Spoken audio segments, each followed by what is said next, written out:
샬롬. 오늘 우리에게 주신 하나님 말씀은 요한복음 5장 1절로 5절입니다. 우리 한 목소리로 같이 읽겠습니다. 그 후에 유대인의 명절이 되어 예수께서 예루살렘에 올라가시니라. 예루살렘에 있는 양문 곁에 히브리 말로 베데스다라 하는 못이 있는데 거기 행각 5이 있고 그 안에 많은 병자, 맹인, 다리 저는 사람, 혈기 마른 사람들이 누워 물의 움직임을 기다리니 이는 천사가 가끔 못에 내려와 물을 움직이게 하는데 움직인 후에 먼저 들어가는 자는 어떤 병에 걸렸든지 낫게 되밀어라. 거기 38해 된 병자가 있더라. 아멘. 요한복음에는 총 7개의 표적이 기록되어져 있습니다. 표적은 그 자체가 중요한 게 아닙니다. 표적을 좋아하시는 분들에게는 매우 섭섭하고 실망스러운 이야기가 될 수 있겠죠. 표적은 표적의 본질, 근간, 그 표적이신 예수님이 핵심입니다. 예수님의 십자가 부활, 예수 복음을 나타내는 것이 표적의 목적이고 존재 이유입니다. 가나 혼인잔치에서 빈 항아리에 물을 가득 담아 그 물을 포도주로 바꾸셨던 첫 번째 표적과 왕의 신하에 다 죽어가는 아들을 살리신 두 번째 표적, 이 모두는 예수 그리스도를 나타냈습니다. 자, 오늘부터는 세 번째 표적입니다. 신앙생활 몇 년 하신 성도님들이라면 한 번쯤은 꼭 들어보셨을 38년 된 병자를 치유하시는 표적 사건입니다. 자, 오늘은 이 세 번째 표적, 이 표적이 펼쳐지는 무대 배경을 한번 상고해 보면서 우리네 삶에 좀 적용해 보기를 원합니다. 자, 먼저 시간적 배경인데요. 1절 말씀입니다. 제가 한 번 더 읽어드리겠습니다. 그 후에 유대인의 명절이 되어 예수께서 예루살렘에 올라가시니라. 아멘. 유대인 남성들은 1년에 3차례 명절, 절기를 지켜야 했습니다. 그래서 예루살렘에 올라가야 했죠. 예수님도 이 명절을 지키려 예루살렘에 오르신 겁니다. 왜요? 예수님은 율법을 폐하러 오신 분이 아니라 율법을 완성하시러 오신, 율법이 가리키는 그분이시기 때문에 그렇습니다. 정확히 어떤 명절인지는 모르나 이처럼 율법에 의해서 바삐 돌아가고 있는 그 시간의 한복판에 예수님께서 서 계신 것입니다. 자, 공간의 배경, 공간 배경을 한번 볼까요? 2절입니다. 예루살렘에 있는 양문 곁에 히브리 말로 베데스다라 하는 못이 있는데 거기 행각 5이 있고 이 장소는 양문 곁입니다. 양문은 예루살렘 성으로 들어오는 여러 문 중에 하나입니다. 우리나라도 한양에 들어가는 여러 문들이 있었죠. 동대문, 서대문, 남대문 등등 말입니다. 마찬가지로 예루살렘 성에도 물고기를 들여오던 어문, 말들이 지나가는 마문, 동문, 샘문 등등 이 문들이 있었습니다. 그중 하나가 바로 양문입니다. 양문은 양이 지나가는 문이었습니다. 그런데 이때 양은 그냥 양이 아니라 희생제물로 드려질 양이 지나는 문이었습니다. 예수님께서 그 양문에 서 계신 거예요. 차가운 율법의 공기가 가득한 그 양문에 하나님의 어린 양 예수께서 서신 것입니다. 여러분, 이 하나님의 백성 이스라엘은 어떻게 산 민족입니까? 애굽에서 종살이하며 신음하던 그들이었습니다. 그런 그들을 10가지 재앙을 통해 출애굽시키셨습니다. 마지막 10번째 재앙은 애굽 전 지역에 장자가 죽는 죽음의 재앙이었습니다. 이때 어린 양을 잡아 그 피를 문 설주와 임방에 바른 집은 죽음의 사자가 유월해 살리셨습니다. 다시 말해 이스라엘 백성의 정체성은 그들의 근간이요 근본은 그들이 살아있는 유일한 이유는 바로 어린 양의 희생이요 어린 양의 피 때문이었습니다. 어린 양을 희생시키시고 그들을 살리신 하나님의 은혜가 그들의 뿌리였습니다. 양문으로 지나가는 모든 희생제물 양들은 이처럼 철저하게 어린 양 예수님을 예표했고 상징했습니다. 그리고 지금 그 양문에 희생제물의 실체이신 어린 양 예수님이 실제로 서 계신 겁니다. 너무 장면이 멋있습니다. 또 보세요. 베데스다라 하는 연못이 양문 곁에 있는 겁니다. 히브리어로 베데스다는 벳, 헤세드 이 두 단어의 합성어입니다. 벳은 집이라는 뜻이요. 헤세드는 긍휼, 자비, 은혜라는 뜻입니다. 즉 베데스다는 긍휼과 자비의 집 또는 은혜의 집이라는 뜻입니다. 자, 보세요. 명절, 양문, 베데스다 연못. 오늘 본문, 이 시간, 공간, 배경들을 통해서 뭘 암시하며 메시지로 우리에게 외쳐주는 걸까요? 바로 바로 구원이란 율법이 아니라 희생 제물이신 어린 양 예수 그리스도로 말미암아 그분의 은혜로만 베풀어지는 것임을 오늘 이 배경을 통해서 우리에게 쩌렁쩌렁하게 소리치고 있다라고 믿습니다. 마치 음산하고 뿌연 율법의 안개 속에 예수 그리스도의 따스한 은혜의 빛을 비추어내는 것만, 그런 세팅인 것만 같습니다. 차츰차츰 안개가 걷히고 은혜가 드러나는 따사로운 밝은 아침 장면이 자꾸 연상되고 그려지고 떠오릅니다. 자, 그런데 보세요. 3절 4절입니다.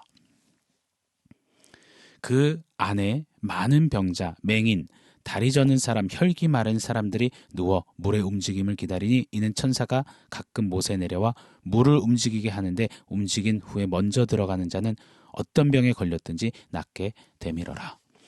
베데스다 연못에는 오래도록 전해져 오는 전설이 있습니다. 본래 연못은 잔잔하기 마련인데 가끔씩 한번 물이 움직일 때가 있더라는 겁니다. 이는 천사가 내려와서 물을 움직이는 거라고 믿었습니다. 그때 가장 먼저 물에 뛰어드는 한 사람은 어떤 질병을 갖고 있든지 낫게 된다는 소문이 있었습니다. 그래서 전국 각지의 병자는 다 몰려든 겁니다. 많은 성경학자들이 분석하기를 이 베데스다 연못은 간헐천이어서 아주 가끔 한 번씩 지하에서 물이 솟아 올랐을 거라는 겁니다. 그리고 이 지하 온천수는 실제로 피부병이나 관절염 등의 효과를 일으켰다라는 거예요. 그러니 입소문을 타고서는 천사가 치유하는 기적의 연못으로 전국 각지에 퍼져간 겁니다. 여하튼 그래서 물이 한번 솟아오르는 날에는 피말리는 경쟁과 사투가 펼쳐지는 겁니다. 너나 할 것 없이 먼저 그 연못에 들어가겠노라고 난리 법석이 일어나는 겁니다. 베데스다, 은혜의 집입니다. 그런데 병이 낫는 방법은 전혀 은혜롭지가 않습니다. 은혜와는 정말 거리가 멉니다. 은혜가 아닌 쟁취요, 경쟁이요, 죽고 죽이는 거요, 짓밟고 짓누르는 매정함이요, 나 살고 너 죽이겠다라는 죄성이 득실득실 거리는 겁니다. 오늘 본문이 언급하는 등장인물들, 이 인물 배경 한번 보십시오. 수많은 병자들이 분명 수두룩 빽빽했을 텐데 딱 세 부류의 병자들만 언급합니다. 맹인, 다리 저는 사람, 혈기 마른 사람. 혈기 마른 사람은 중풍병자를 가리킵니다. 물이 마르면 가장 먼저 달려가야 하는데 1등 해야만 고침을 받을 수 있는데 오늘 본문이 언급하는 이 인물들은 절대로 1등을 할 수 없는 자들입니다. 맹인이 어떻게 보고 1등으로 달려간단 말입니까? 다리 저는 사람이 가령 피부병 조금 있는 건장한 남성을 어떻게 달리기로 이긴단 말입니까? 혈기 마른 중풍병자가 어떻게 가장 빨리 달려갈 수 있단 말입니까? 여러분 잘 보세요. 은혜의 주 예수님이 계시는데 은혜의 집에서 지금 어떤 일들이 자행되고 있습니까? 자신들의 힘과 노력으로 행위로 치료받겠다, 구원 얻겠다 하는 겁니다. 베데스다 연못만 쳐다보고 서로가 1등 하겠다고 혈안이 되어 사는 모습이 만연한 겁니다. 사랑하는 여러분, 이것이 작금의 세상입니다. 이것이 세상의 운영체제요, 세상의 시스템입니다. 은혜의 복음이 서 있는데 보지 않습니다. 관심이 1도 없습니다.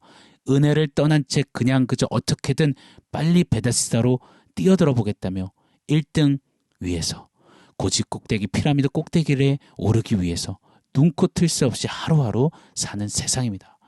잠도 제대로 못 자요. 왜요? 그 사이에 물이 움직이면 안 되니까요. 붉게 충혈된 눈으로 다람쥐 쳇바퀴 돌듯 경쟁해요. 치열해요. 그런데 늘 제자리입니다. 보다 나은 삶, 형통하고 잘 되는 삶, 행복한 삶, 잘 되는 내일을 위해 부단히 애쓰지만 내일은 또 다른 오늘의 연속입니다. 그저 희망 고문일 뿐입니다. 내일을 위해 오늘을 열심히 달렸지만 그만큼 또 내일은 더 멀리 가는 거예요. 달아나는 겁니다. 그런 삶의 연속을 사는 세상입니다. 그런데도 1등 해야 하니 여유가 없습니다. 지쳐요, 힘들어요, 피가 말라요. 그래도 또 뭐에 홀린 듯 뭐에 등 떠밀리는 듯이 늘 경계하며 살피며 늘 뛸 준비를 한 채 불안불안 사는 겁니다. 그러면서도 죄된 인생은 은혜가 싫대요. 죄인에게 값없이 주는 은혜를 늘 걷어찹니다. 나도 힘이 있고 나도 능력이 있고 나도 할 수 있는데 그런데 왜 거지처럼 거저주는 걸 받아야 하냐는 그런 세상의 목소리입니다. 나도 하나님이 될 수 있는데 내가 왜 하나님 도움을 값없이 받아야 하냐는 겁니다. 자존심 상해하면서 그렇게 씩씩대며 죄인의 유일한 방법인 베데스다 연못만 뚫어지게 쳐다보고 1등하려 사는 겁니다. 사랑하는 여러분, 혹시 우리의 지금 삶이 베데스다 연못 그 물만 뚫어지게 쳐다보고 있는 그런 삶은 아닌지요? 1등으로 달려가고자 쉬지도 못하고 누리지도 감사하지도 기뻐하지도 못한 채 늘 주변 사람들만 의식하고 쳐다보고 경계하며 뭐로 가든 서울로 가면 된다 식으로 1등 해야 해, 1등 해야 스스로를 다그치고 윽박지르고 숨통을 쪼은 채 살고 계시진 않으신지요? 나 자신뿐만 아니라 내 주변을, 가족을, 자녀를, 공동체를 그리 채근하며 살고 있진 않으신지요? 여러분, 우리 모두가 오늘 본문 속에 맹인이요, 다리 저는 자요, 혈기 마른 중풍병자 아니었나요? 이들은 구약 성경에 모두 하나님의 은혜를 떠난 사람들을 예표하는 병자들이었습니다. 우리가 바로 하나님의 은혜를 떠나고 모르던 자들 아니었나요? 그런 우리가 어떻게 1등으로 달려가서 치유받을 수 있나요? 어떻게 구원받을 수 있나요? 1등만 살아남는 세상이라고요? 아니요. 은혜를 떠난 사람은 그 누구도 결단코 1등이 될 수 없는 세상입니다. 세상 사람 모두가 못 보고 걷지도 못하고 몸이 말을 듣지 않는데 죄에 병든 자들인데 어떻게 1등합니까?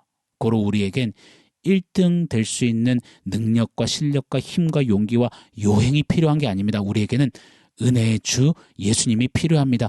양문 곁에 서 계신 예수님, 연못물이 아니라 내 은혜의 강물에 뛰어들라 하시는 우리 주 예수님이 필요합니다. 가장 중요합니다. 아멘. 사랑하는 여러분, 고로 1등 하려고 살지 마시고 은혜로 사십시오. 그것이 구원받는, 천국 가는 진짜 1등인 것입니다. 그런 저와 여러분의 삶이 되기를 예수 이름으로 축원합니다.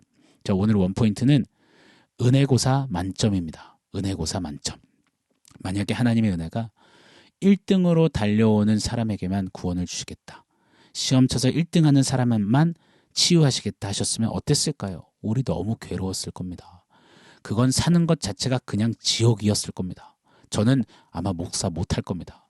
목양하고 말씀 전하고 가르칠 시간이 어디 있습니까? 어떻게든 여러분들보다 빨리 달려가야 하는데, 여러분들보다 더 시험 잘 쳐야 하는데, 여러분 이겨야 하는데 말입니다. 우리 중에 그 누가 은혜의 모의고사에서 만점 받아 1등 할 수 있단 말입니까? 없습니다. 그런 우리에게 예수님이 만점 답안지 십자가 복음을 주시고 만점 합격자 은혜 1등으로 우리를 삼아 주셨습니다. 사랑하는 여러분, 오늘 나는 뭐에 1등하려고 사는가? 나의 베데스다 연못은 무엇인가? 나로 하여금 다름질하게 하는, 지금도 내 영혼에 너 1등 해야 돼, 1등 해야 돼 라고 소리치는 그것은 무엇인지, 누구인지 돌아보기를 원합니다. 베데스다 연못 달리기 1등 되려 하지 말고 은혜고사 1등 된 것을 감격하며 감사하며 은혜 만점자답게 하나님 앞에 사는 그런 우리 모두가 되기를, 그런 우리 모두의 하루가 되기를 예수 이름으로 축원합니다. 아멘. 사랑하는 성도 여러분, 오늘 말씀과 원포인트 기억하면서 우리 함께 기도하겠습니다. 하나님, 베데스다 연못에 1등으로 달려가려고 살던 삶, 그런 삶이 아니라 은혜로 사는 삶, 은혜의 주님으로 말미암아 은혜고사 1등 만점 받은 자답게 감사로 살게 하여 주십시오. 우리 기도하겠습니다.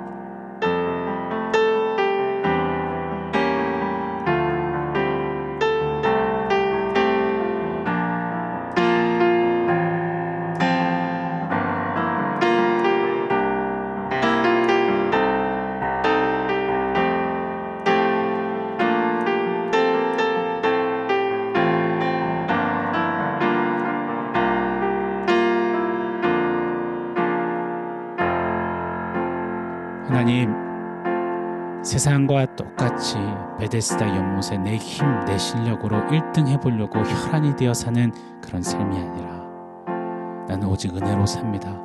은혜의 주님으로 인하여서 나는 은혜고사에서 1등한 자로, 은혜 만점 받은 자로 살겠습니다. 그게 나입니다. 그렇게 그 은혜로 승리하고 이기며 부유한 인생, 그런 신앙걸음 살게 하여 주십시오. 주님 은혜 감사합니다. 예수님의 이름으로 기도합니다. 아멘.